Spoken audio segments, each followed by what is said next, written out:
অনেক দিন হলো তরমুজ খাই না। আজ যেহেতু একটু পেয়েছি, যাক আমি এগুলা খাবোই। ইস! কি স্বাদ! শুধু খেতেই মন চাচ্ছে। আজ আমি ওগুলা খাবোই। খেয়ে শেষ করেই আমি এখান থেকে যাব। ইস! খুব স্বাদ। সেই স্বাদ লাগতেছে।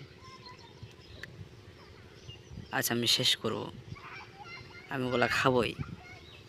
খেয়ে দিয়ে একবারে শেষ করে আমি এখান থেকে যাব। ইস! খুব স্বাদ। আহ! প্রাণটা আমার জড়িয়ে যাচ্ছে।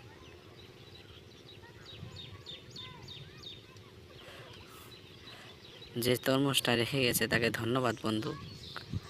আমাকে আমার জন্য তরমুজ রেখে দেওয়ার জন্য।